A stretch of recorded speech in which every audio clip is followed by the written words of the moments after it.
Hope you're all well. Bernard here with a movie review today, and we're going to the wonderful world. It used to be called this, isn't it? Is it still called this by some people? Not so much by me. I've had a couple of run-ins when I was in business, etc. with these people, but they certainly know how to run a business and make money. There's no doubt about that.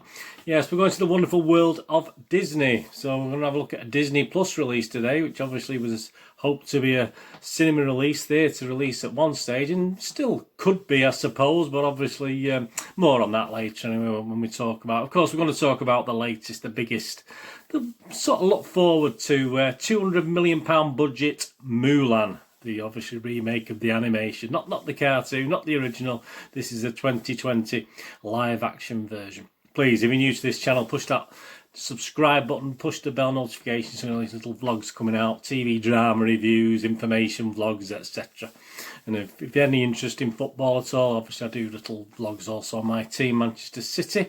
But please, if you're not a Manchester City fan, don't turn off. This is a movie review today, and hope to entertain and inform you on this one. Right, Mulan, 12:8, an hour and 55 minutes. So we got quite a long version of this film. Action adventure, produced of course by Walt Disney Pictures under the Disney Plus banner as it is now. A live adaptation of this 1998 animated film with the same name, based on the Chinese folklore The Ballad of Mulan. And Internet Movie Database, it's still got a 7.6 out of 10 rating, the original Mulan, with over 245,000 scores left. So that's not too bad, is it? With a Metascore, the critics rating, it's 71%. Would I give it more? No, I think that's about right for the original Mulan. Other big budget recent Disney classic animations obviously include Lion King, Dumbo, Aladdin. I think the next one is it Rapunzel they're planning on doing quite soon as well. I've heard that. All the animations get okay to good reviews. There's a lot of criticism, as you'd expect with any adaptation, whether it's the BBC doing it, as you know if you watch my vlogs. They get plenty of stick the BBC or Disney doing it. It doesn't matter who's doing it, they're going to get problems with adaptations. I mean, one of my favourites, and wasn't really liked by many people, I like Dumbo. I do like that. I love the original Dumbo, of course, don't get me wrong, but I quite liked the wacky sort of version, the upgraded version that we got, obviously, of Dumbo. I did enjoy that in a weird sort of way. Yeah, and even Aladdin to some extent, even though I sort of missed Robin Williams as a genie, but Mr. Will Smith did an okay job, didn't he? Right, obviously, Mulan stars Leo Yifi. Is that how you pronounce it? Leo Yifi in the title role. Also stars Donnie Yen, Zima, Jason Scott Lee, Yosin An, Ron Wan, Gong Li and Jet Li, who plays a good part. Jet Li plays a baddie in this, which is always good. Directed by Nicky Caro, with screenplay by Rick Jaffa, Amanda Silver, Lauren Hinnick and Elizabeth Martin. Plans for the live-action remake of Mulan began way back in 2010, but the project stalled in development, and it went through a sort of development hell. In March 2015, a new attempt was announced, and Carol was hired to direct in February 2017. Liu was cast in the title role in November 2017 of that same year. Filming began in August 2018 and lasted through November, taking place in New Zealand and China. A production budget of $200 million, as I mentioned. It's obviously you've got all the promotion to add to that, etc. But without the big theatre release, obviously that's not as high as it would normally be. To date, it's the most expensive film ever made by a female director. Before this, it was A Wrinkle in Time, the 2018 production that was directed by Ava DuVernay, which cost $100 million to make production budget without promotion. So this is now the biggest obviously given to a female director. And of course we've had added problems, haven't we? Never mind the early problems due to the ongoing COVID pandemic. Disney had all problems releasing the thing, and it eventually announced it would instead be released on September the 4th, 2020 on Disney Plus for a premium fee, of course, in countries where the service had launched, which caused consternation with a lot of theatre owners and theatre chains throughout the world who were hoping this was going to boost the reopening of cinema, etc. But as I said, Disney don't worry. I've had run-ins with Disney myself, as I say, sort of when I had the old video shop and what they wanted us to do or what they didn't want us to do when we were renting or selling their products. So obviously, again, it was whatever was best for Disney, because that's all that matters to Disney, which is a business, I suppose. That's all you can ask. It will have a traditional theatrical release in countries that aren't covered by Disney Plus. So there you go. I don't know how many of those there are. Any of you watching this that covers them? Fair enough. Well, what's it about? What's the old story about? Well, let's rethink. It's a similar story. The baddies in this, the enemies aren't the same. They're not the Huns anymore that they were in the original Mulan. But this is when the Emperor of China issues a decree that one man per family must serve in the Imperial Army to defend the country from northern invaders.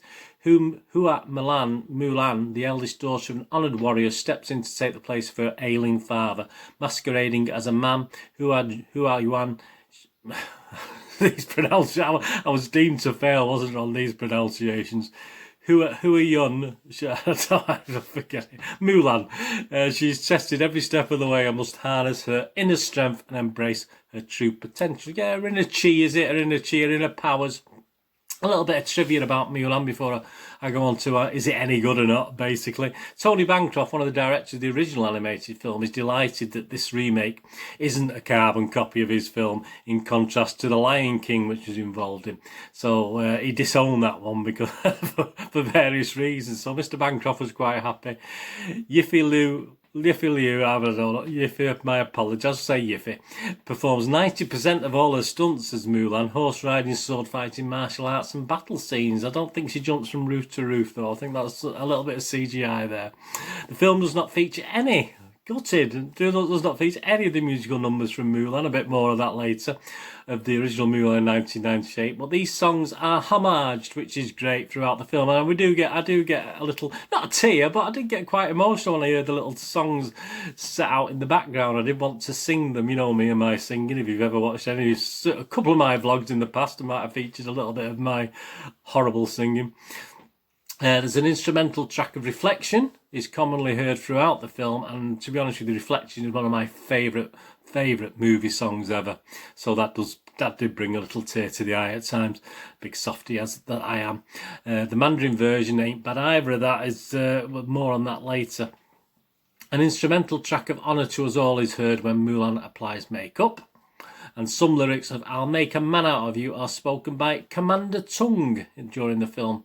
Some lyrics of A Girl Worth Fighting For are spoken by the soldiers in discussing their ideal girl. So little homages all there. And on the subject of homages, Ming Na Wen, the original animated voice of Mulan, has a cameo in the film as an esteemed guest who introduces Mulan to the Emperor. There's all your little trivia. Is it any good? Well, let's have a look. It's not doing too badly. Rotten Tomatoes, it's got a 79% positivity rating. That's an average score of 7.01 out of 10, with 170 fresh and 45 rotten. So there's a fair proportion of rotten reviews. The general consensus reads, which they always put out, a little paragraph that sums it all up. It could have told its classic story with greater depth, but the live-action Mulan is a visual marvel that serves as a stirring update to its animated predecessor. Rotten Tomatoes audience not as enamoured, which we'll see again with Internet Movie Database in a moment. The audience is only getting it 55% positive rating out of over 3,500 scores left, so that's not great. The Metascore, again, the critics, they sort of like it. 68% overall rating with 27 positive, 17 mixed and 1 negative review. So only 1 negative review, so it wasn't too bad, but it scores anywhere between 2.5 out of 10 and 10 out of 10. And the most scathing of the film Mulan was Slant Magazine's Sam C. Mack, who only gave it 2.5 out of 10, the lowest. And I think there was a 4, and then the next lowest was a 6. So he was sort of on his own at that sort of low score. He went on to say Walt Disney's Mulan remake perfunctorily recycles the worst aspects of the 1998 animated version and roundly fails to convincingly execute the few deviations that it does attempt. Movie Nation's Roger Moore was a little bit kinder. He gave it 6.3 out of 10 and said, I adored the animated Mulan, but the best I can say for this one is that it's pretty enough and watchable. Whatever they market researched and committee scripted into this, I wanted something with more heart, better action and at least a hint of fun. Chicago Sun-Times' Richard Roper. We've had this problem, Mr. Roper, R-O-E-P-E-R. So Mr. Roper's without the E. It's got to be Mr. Roper, surely. 8.8 out of 10 he gave it. He's one of the guys who likes it. There's a couple higher than him as well. beautiful, even on the small screen. Yes, it's a shame that American audiences, British audiences not included, won't be able to see Nicky Carroll's spectacular live-action epic Mulan in theatres, but the good news is such a great-looking film with amazing set pieces and dazzling action and colours, so vibrant they would dazzle a Crayola factory. It will still play well on your home monitor. Yeah, I echo that in a moment. Internet Movie Database. Well, Joe Public, you and me, which I always put a lot of credence on, don't I, if you watch my little vlogs. Only 5.6 out of 10, and that's based on 15,586 scores as I'm reviewing this for you today. And some of the comments: wonderful film, no longer a Disney movie, just another martial arts film. Not terrible, but not that good either. Not terrible, mildly entertaining. And someone wrote, waste, waste, waste. The live-action film beautifully demonstrates female strength and power with the use of symbolism, a beautiful picture and magnificent epic scenes, someone else said. I think they liked it. Another one, the live-action remake of Mulan is watchable but pretty forgettable. Could this be our new Crouching Tiger? Sure, why not? I mean, some of these things I'll talk about in my little thoughts. Didn't feel as epic as it deserves to be. Better than Lion King, but still full of flaws and inconsistencies. Yeah, Lion King wasn't my favourite. I still obviously harps onto the original. I did a little review on some Disney films a few months back. They would still be on the playlist if you're any interested in that. MGM Thoughts, my little thoughts, for what they're worth to you and my little views. Because I did get a little bit of a mixed feeling watching this, to be honest with you. And it'll sort of come out as I describe now. Tony Bancroft, one of the directors of the original animated film, is delighted that the remake isn't a carbon copy of his film. I deliberately didn't go back and watch the original, which I sometimes do with these films. Obviously, when I've looked at the other adaptations, I've gone back and watched the original. I deliberately didn't do this. Now, I haven't seen Mulan for a long, long time. The last time I saw Mulan was probably when I had my video shop in the late 90s, early 2000s when it came out. So it has been a long, long time. It wasn't one of my favourite Disney animations, I'll have to admit, but I did enjoy it, but it certainly wasn't the best. So I've watched this without going back and watching the original. Some of the stunts don't quite work for me. I think they could have been a lot smoother, and it's not the animation that perhaps you should get in this day and age. But having said that, when you look at other things that Marvel are putting together, etc., I mean, a harp on, someone mentioned Crouching Tiger, Hidden Dragon before, and yeah, some of the stunts are very similar where it doesn't look natural. But I think that's part and parcel of the film, to be honest. I don't think it is going to get that smooth. It's not an animation after all where you can get away with it, can you? You can have people flying around, etc., perfectly seamlessly in an animation film, but perhaps it's a little bit hard in real films. But I don't think it should be in this day and age. So I was a little bit unhappy with some of the stunts, although some of the fight scenes are excellent. I always despair, this is a personal thing, I always despair of movies where a girl or a woman is playing a boy or a man, because I just cannot see how anyone can be fooled, and I couldn't see how anyone could be fooled in this. So you just have to switch your head off and normality off and accept the idea, but perhaps not the execution. But it doesn't really sit right with me. The amount of films I've watched where a girl's dressed as a man and no one believes it's a girl is unbelievable for me. But I say you have to turn off to that and just accept it for what it is. Some elements do really grab you quite strongly. There's a very adult dark theme to some of the battles, and then the scenes that the attempt stuff that will appeal to a younger audience. So you get a bit of a mishmash here. They fall between two stools, Disney. They're neither one thing or the other with this, and so they try and appeal to a younger audience, and on occasion it sort of loses itself between those two stools. It doesn't quite sit right with the darker side, which you think, oh great, and then all of a sudden it gets back into a bit of lightness, which doesn't really work. I mean, the best bit of the film for me was with the appropriate background homage music, was when Mulan finally gives up this pretending to be a girl and lets loose her chi and becomes a female warrior. I mean, that's just over about an hour into the film, and it's in part also a great battle scene as well. I really enjoyed the battle scene there, and it was a long time to wait. There was a lot of training going on, a lot of various things, but I did find the first half of the film, which is what it was, a little bit slow, and it said it had its elements of darkness, which were great, looking at the baddies, etc. But then it sort of limped along just a little bit. But that scene and that battle scene where she discovers that she sort of transformed the movie for me personally. A shame it didn't sort of switch a little bit earlier as well, for both keeping younger watchers entertained and older watchers like me entertained, because a lot of the first half I think would not, I'm not use the word bore, but was a little bit slow and would be slow for people.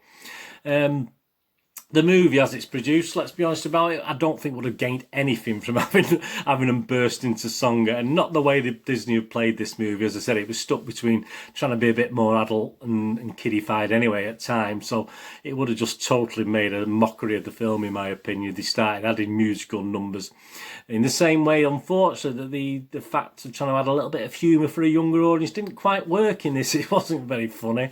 I certainly didn't laugh at any real bits. I mean, there's the odd facial expression that perhaps made me smile, but it didn't. The attempts at humour, which obviously we're looking at the younger element, and obviously we like a bit of humour as adults, don't we?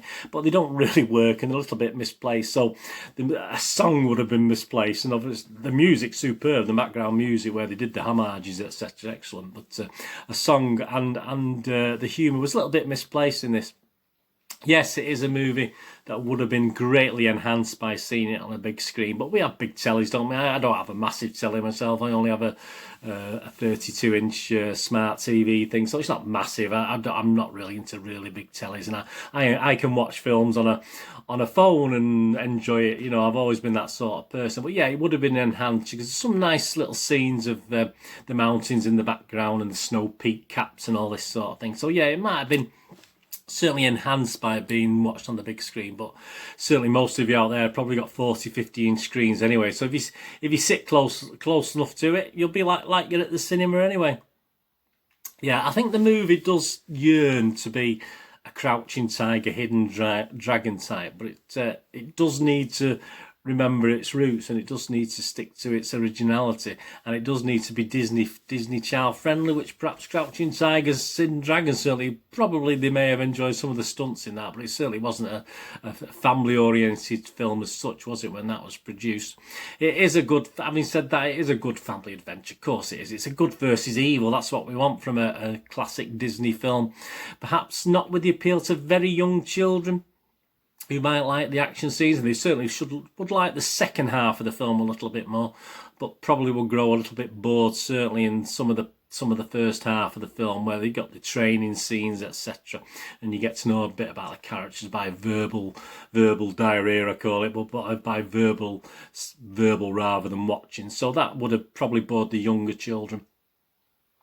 5.6 user rating on Internet Movie Database. I think that's very, very low. I think that's very cruel. I think that's very unfair, to be honest with you. But based on the first hour, yeah, I wouldn't have been much more. I would have been struggling to give it a 6, to be honest with you.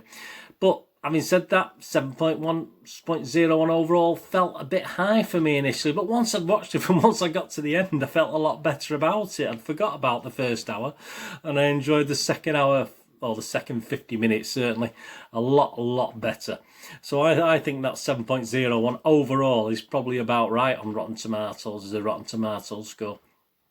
Yeah, so as I said, I think I was disappointed initially, but I was won over in the end. And I can understand why people are a bit down on it, and I can understand the negatives. I've tried to cover a few there, and the reasons and why fors, etc. But I don't think this Mulan's that bad, as I said. I do want to now go back and watch the original, the cartoon, at some stage, and I might not have given this higher score then, if I watched that again. But I say, watching it without watching the original within recent times, I did, by the end, enjoy this. But as I said, I can understand criticism. I can understand a lot of the criticism about this, and I think Disney themselves are struggling a little bit to know where they want to go with these sort of films. You know, if they have one fault, you know, they want to lose that purely animated childlike and put it into a more family orientated film, but sometimes they lose bits. They do make that error. And as I said, the humour's a lot of the humour in the animations is sort of being lost in these remakes, I think. So they're a bit more, you know, for me, I want them a little bit darker. From a family audience, yeah, a little bit darker, but obviously not in a horrible way. And I think this sort of balances quite well. It's not overly scary. It's not too much trepidation, but it is good to watch a good battle between good and evil. And obviously, what can I say? MGM rating, what's it going to be? Well, I'm going to give this a very solid 7 out of 10. I was bordering on 6 at the start. I went to 6.5 about 2/3 of the way through, and I went up to 7 by the end of the film because I heard me homage to the songs that I love and things. And by the credits, well, there we go. This 7 out of 10 was rescued not just by a good second half, of course, but a fantastic good feel-good ending, which I like in a movie. I like a little tear to shed. I like a little people getting back together, fathers forgiving daughters and mothers loving the daughters, etc., and daughters falling into the father. I'm a gullible old man who love. I'm a dad myself, and I love them sort of things. So yeah, and don't forget we get a rendition. Sit through the credits, you get a rendition of Reflection, and you also get Reflection in Mandarin as well, which is absolutely fantastic. So I went all mad and give it a 7 out of 10 because I got all emotional at the end, etc. So that's probably my fault, as I said, but I can fully understand someone who's going to give it 5 or 6 out of 10, but I'm going to give it a 7 out of 10, my movie game nostalgia rating, being an old sop like I am. The poster, well, fantastic. I mean, now, one thing about Disney, I may not like Disney the way they do things as far as business is concerned, but I can never quibble about the poster. There's some fantastic images you've probably seen as I've been doing this, that I've been showing you that they put out for this with the characters, etc. And the posters, there's 2 or 3 posters. I mean, that I've finished with that one there, which is superb. I mean, that is brilliant poster. One of my favourite. That's because we take a poster's something special to be that this week. I usually do a little weekly thing on Twitter of what's my favourite poster of a movie I've watched this week, and that's probably going to take some beating this year, never mind this week. So yeah, that's my favourite poster I think so far of the reviews I've been doing in the last few months. So yeah, I'm going to give the poster an 8 out of 10. And well done, Disney. Say I don't particularly like your business, the way you do business with people sometimes, but yeah, I mean, I can't quibble. That's the poster's an 8 out of 10. The movie's a 7 out of 10. Well, hope you enjoyed that. Please, I've gone on a little bit longer with this one, but it's worth it, isn't it? It's a big film, big budget film. I've gone on for over 20 minutes. So hope you enjoyed and found that entertaining. Let me know in the comments what you think if you get to watch this anyway. So that'd be much appreciated. You can leave me a thumbs up if you're stuck with me all this time. Please leave me a thumbs up. It's nice to get views, but it's nice to get thumbs ups as well. And please check my little links on screen now. Follow me on Twitter and friend me on Facebook, and every couple of days I check who's done that, and I accordingly follow and friend everyone back. So that's fantastic, and I put stuff on there that obviously I don't feature in these vlogs for you. And if you can get onto my little website moviegamenostalgia.com for old rare DVDs, movie posters from the 90s and 2000s, and board games on there. Absolutely fantastic. I will love you forever for it. Thank you very much. Anyway, thanks for watching today. Please, all I can ask is everybody, please stay safe, everyone. Until we meet again, please look after yourselves, look after your friends, look after your family. More importantly, let's all look after each other. And hopefully you join me again for another little movie review or TV drama review or information vlog in the very near future. Enjoy whatever you're going to do with the rest of the day. This is Bird saying goodbye for now. Thanks for watching.